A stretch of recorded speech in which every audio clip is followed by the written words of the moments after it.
that was like extremely scary, and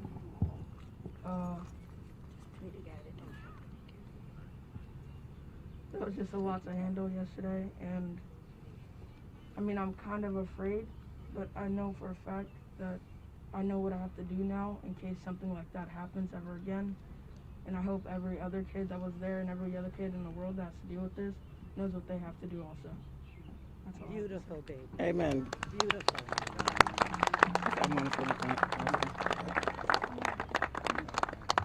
Okay, so why are we here? Why are we here today? So everybody knows about the shooting that happened yesterday. And when they called me, I want to say that I was almost immune to it because actually I thought the shooting happened over there. And when they told me it happened at where the kids played Little League at, I couldn't wrap my head around it. That somebody had the audacity to come here and shoot where our kids played Little League at. That is not going to happen here anymore. Those are our kids, those are our future, and we are not going to allow that to happen anymore in Newfield Park. So I got 1,000 phone calls that said nobody is going to do anything. But I'm here to tell you that this East End community came together. We had everybody on our East End leadership raise your hand so they can see who we are.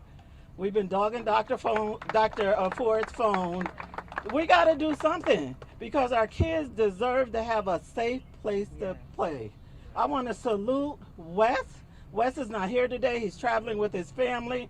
But this young man went out of his way to raise money to put this field here for his kids in partnership with the city and our council people. And we are not going to let somebody torment our kids and not allow them to play. So we've called everybody here together. We are not bashing anybody, but today is solution time. We know who these kids are. Everybody knows who these kids are. We're gonna figure it out today.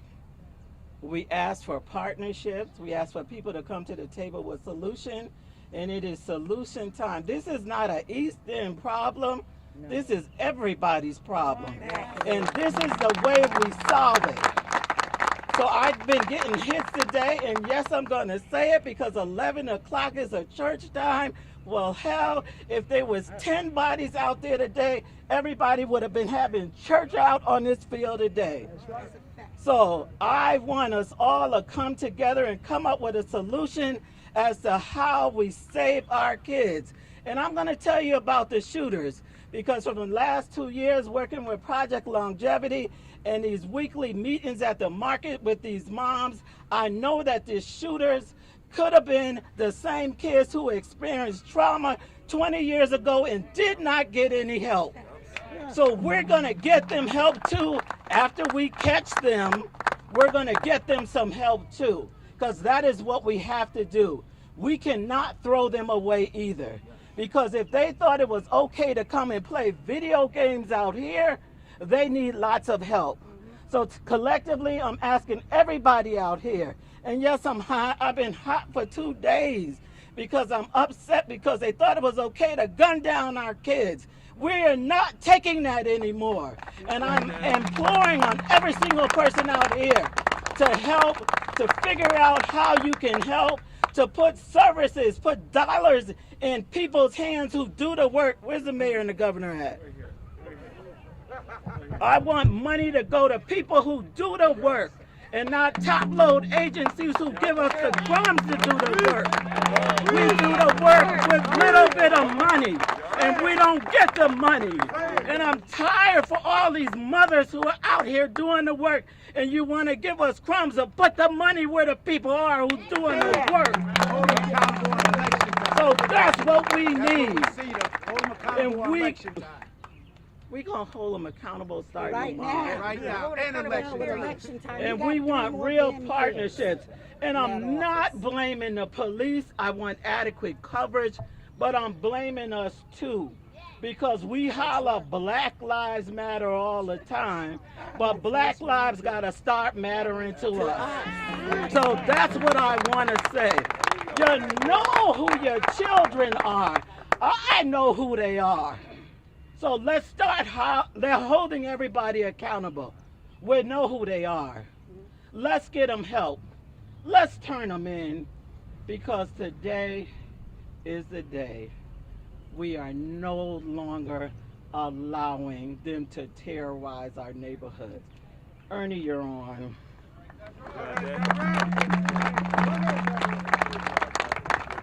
Deborah well said. Yesterday my son was here with my nephew, and he called and said, "Daddy, they're shooting down here and kids are running and parents are ducking. You all got to do something." So what did I do? I know our children are traumatized from the shootings. I called Mike Testani, superintendent of schools, has got money to make sure our kids get the help they need. They said, call the people. I called the mayor, left a nasty email on his phone, and the chief, because we need not just police, but we need us to start being police. We need, listen, Security. let me say this to you. Your own security. Everybody here, everybody know these kids. They're our nephews, they're our nieces, they're our cousins, they're our brothers. But we sit back and don't say nothing. I called the governor's office. I didn't go through the senators, the mayor, nobody. So could you please get a message to the governor? Could you please tell him, could he come down here? And guess what? I got a call back saying I'm coming. Why is that important? Because he can fund us new recruits for police. He can send money tomorrow and say, Mayor Joe Ganim, I know you're doing 60 new police classes. We want you to do 120 classes. Because that's how we do it. Too. So without further ado, Governor, I know this was not on your schedule, but I personally want to thank you for the members of the East End that you made a promise to us when you campaigned. And you said, I will not forget Bridgeport. We need your help now. Y'all help me welcome Governor Lamont. Thanks, Ernie and Deb and Mayor Ganim. Yeah, when Ernie calls, I pay attention. I'll tell you that. And Joe and I were just together on Friday at a senior center, really celebrating the fact that thanks to each and every one of you, we're breaking the back of COVID and making an enormous difference. And each and every one of you getting vaccinated is getting this back to normal. But there's another scourge out there. It's the scourge of violence. It's the scourge of gun violence. Gun violence. Jeremy, Moms Demand Action, thank you for standing up and reminding us every day that we got to get these guns off the street. I want to thank the cops. It's cops, their lives are a lot easier when they're working with you, when they're working with the community, when it's really community policing. And Deb, we're going to do what we can. We're going to step forward. We're going to make sure the police have the social supports they need. Make sure that the social workers are there as well. Making sure we're dealing with this in a real way. And Mayor Ganim, as you know, we're doing everything we can to give you the financial support you need, not just for the police, but to give everybody opportunity. That starts, right now, getting our kids back to school. That starts this summer with free summer camp for each and every one of your kids who want to do it. I want to make sure that everybody has the economic opportunity so that nobody is left behind. But I wanted to be here today. First thing I did when I got elected, and Joe Ganim gave me a call, and there was a young man named Clinton Howell. Remember that? Clinton Howell, was he 9, 10, 11? Almost a random shot of violence. And we went and saw the family, and I just saw what that does to a family, what that does to a community, what that does to all of us. And then I hear about the kids out here playing ball. Just kids playing ball, having fun, getting back to normal, living life like kids deserve to. And then those shots firing out. You know what a cloud that casts. No more. thank you. Thank you for standing up. Bridgeport, thank you for standing up. Mom's Man, thank you for standing up. Please, thank you for standing up. Mayor Ganem, thank you for standing up. We're with you all the way. We do everything we can to make sure these kids can live safe, free, and let kids be kids. Joe Ganem. Thanks, Ernie. Let me just take a minute. I want to touch on, first, Debbie, you're exactly right. And where's that voice and your passion? And I want to echo what you say. I was here 2 weeks ago when Wesley kicked off baseball here, Little League, here in this park, in Newfield Park, which hadn't been here for years. I can't remember when. And I was like, how long? 20 plus years. And I'm sitting there going, wow, it's coming back. COVID's kind of getting behind us.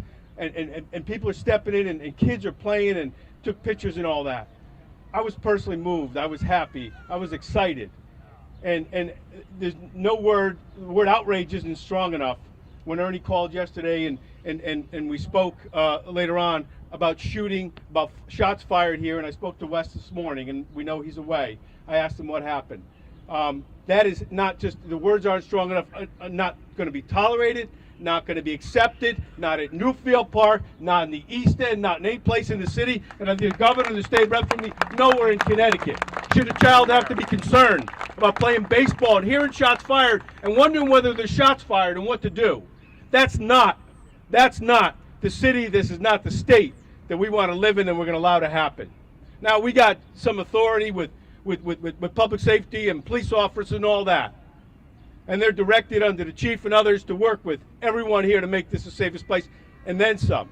But Debbie, your words are important on partnership, on us doing it together, and Ernie, you touched on it. We got to be in it together.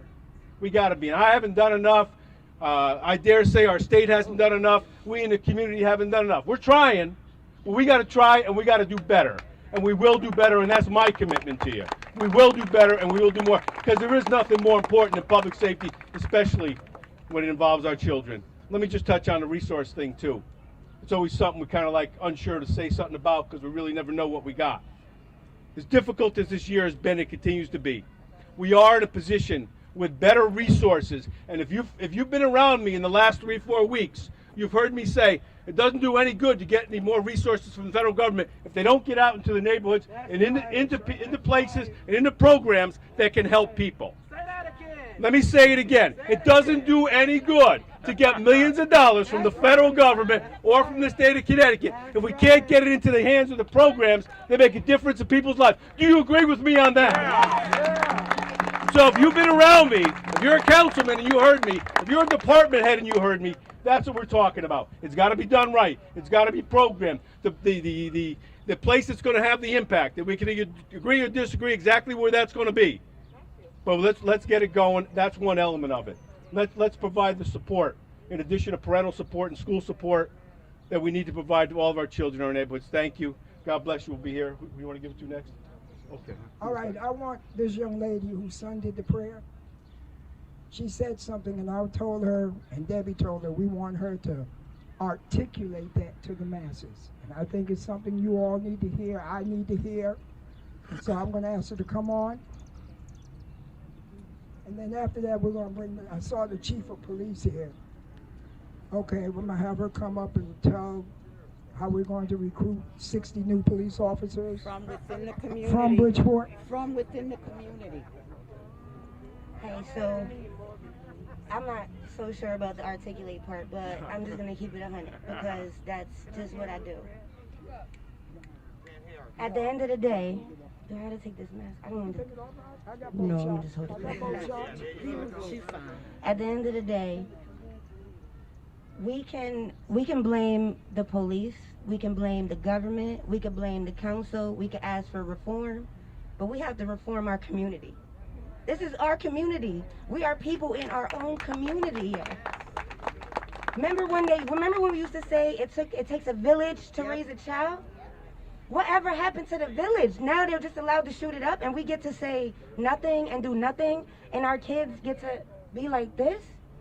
They get to be traumatized over and over again? We don't even know how many kids were out here yesterday where it wasn't their first shooting, where it wasn't the first time that they thought that they might have lost their life or somebody close to them. There was kids out here yesterday whose parents are dead from gun violence. It was pregnant women out here. I watched in horror as I'm screaming for my other son who is on the other team while I'm pushing this one's head down, trying to shield him with my body because we have no idea where the bullets come from. Y'all, it looked like a scene from a mass shooting right here in this park. Screams and cries from these babies. If that doesn't touch you as the shooter, if that doesn't touch you as a gangster and y'all out here doing all this, look at these kids because they're our future. They are our next council people. They are our next business owners. They are our next presidents, senators. They not just kids. They are future. Remember the Michael Jackson song? Was it the Michael Jackson song? Who was it that sang the children are our future? Y'all know who I'm talking about. Yeah. I'm a little frustrated right now. Right, we are the world. Y'all know what I'm saying. That's Michael Jackson. Come on, man. And Quincy Jones. I'm out here as a civilian. I'm nobody. I am a mother, and I am angry. I am furious. Y'all took something. I'm a single mom. My sons don't have access to men, which a lot of these kids don't. A lot of these males don't. These same males that's out here shooting shit up. Excuse my language. Yeah. Yo, we have to be accountable, yo. We expect accountability. That's what we heard in the George Floyd case. We want the police to be accountable. They should be accountable when they do something wrong. This is our community. We don't want to be policed because of how they treat us, because of what we receive from them. But yet, we give them the opportunity to have to come in here like this because of how we move. Come on, say it again. Yeah. That's really all I'm going to say because I don't want to get my blood pressure all high. But I had to come out here and say something. Just like yesterday, I can't front if anybody saw my live and you were a churchgoer. I so apologize because there were so many curse words and my kids were right there. But I was angry. I was angry for every parent that was out here. I was angry for every child that had to run in fear. My son, who is not here, the other one, he has a twin brother. He told me, he was like, yeah, mommy, you know, not for nothing, like a couple of days, me and my friends, we kind of were like making arrangements in case something like this happened. Are you kidding me? They knew to run to that trailer in the back because it can't be penetrated. Are you kidding me? This is what y'all out here doing to these kids. Y'all traumatizing them. And you only making use. And that's not what they are. I told you what they are. They businesswomen, senators, police officers, doctors, presidents, mayors, governors. They're pillars in our community. And you no longer get the opportunity to tank that. Sign me, Tanisha Smith. Sorry, I didn't mean to get all rapper on the mic. Let me just say this too. You see this young man right here? Standing right here? Last night, and we understand what goes on in territory wars. Up in the terrace, I guess it was a retaliation, went up there and fired all kind of rounds, and this baby right here, traumatized. So last night I was home. I couldn't really come out, and I had to have my parents go pick him up from the terrace circle. I got a phone call. My son is 8 years old. Say your name. Gianni. So I got a phone call from my son, and he's yelling, "Mommy, Mommy, they're shooting in the terrace." He's inside the house with his aunt and his family and stuff. And he's just crying, and all the kids in the house are crying. They're safe, but they're still traumatized and scared. They hear shots in the terrace, and he's like, "Mommy, I don't want to die. Mommy, please don't come get me. I don't want you to get killed." And for all of you who don't know me, owner of Level Up Warriors LLC on Facebook. We just lost Dayron Jones back in September 27th due to violence. And I started this organization, which I'm wearing the shirt, you know. Thank you for Frank Recchia for getting me noticed. But long story short, he was in a terrorist, and he's traumatized already from Dayron's murder. So he's like, Mommy, I just don't want to die. He's telling me to put every family member on the phone. He's crying, he's screaming. He said, Mommy, I love you. Mommy, I just love you. I just want to tell you I love you. Like, Mommy, don't come over here. And, you know, he doesn't really want to talk about it. He's scared right now, but people need to see the pain that you're bringing these children, you know? And everybody here just needs to spread it because it's very real. And it's not fair that, you know, growing up, we had those childhood memories of the ice cream truck, jump roping, all of that stuff. Boys and Girls Clubs. Harry Bell talked about, you know, making a program for the youth so they could have their childhood back, you know? It's bad enough we're dealing with coronavirus and they barely have anything. But now the violence is just getting so real out here. Last night, 2 men got killed, I was told on Facebook. A woman at the carnival. It's just like these kids want their life back. Corona already took all of that last year. Then now you're scared. I was going to bring him to Newfield Park yesterday because this is where we've been going, you know. But I didn't. I stayed home. Something in my gut was telling me don't come out here. And then I sent him to go play with his cousins because I didn't let him come out here. And that happened. So it's like everywhere they go, they're terrified. And it's not fair to them. It's not fair to them that they have to suffer behind other people's drama. So, you know, we all have to come together and fight for what's right out here for our community, for our kids. Because they need more to life than just staying in the house and being bored and hiding and not having these programs and stuff to keep them busy, you know? Social media, the game system, that's not very good for them all the time. We need to have programs and things. And I thank Harry Bell for all that you're doing, Wesley Payne, everybody here that is making a difference in these kids' lives, you know. Follow me on Facebook. The name is Level Up Warriors LLC. I'm a mental health advocate. I'm striving to be a life coach, and I just hope that, you know, I can network with you guys and help you guys out. But I just wanted to bring my son here to let him know that he does matter, and so do all the other kids, all the other adults. And I wanted him to show the importance and all the support he has and all the other kids have. You know, he's a little shy because last night was real tough. I never forget that call he gave me. But I'm just blessed that I raised him right enough to know to call Mommy, you know. So I just want to say thank you. Can you say thank you? Thank you. Before I call the chief, and I want to just recognize our state reps, our council presidents, everyone that came, because it might be in this neighborhood today, but it might be in yours tomorrow. It's been in ours. And we've got to realize something. We are our brother's keeper. Yes, we are. We need to go back to the old days when Ralph and I grew up, when your neighbor could chastise you, when your friends could chastise you. So we've got to go back. But I heard Wes was thinking about moving the Little League somewhere else. Now let me say, listen to me, just listen to me. We've got to encourage that young man because he was traumatized. He was shaken. Debbie told me he called her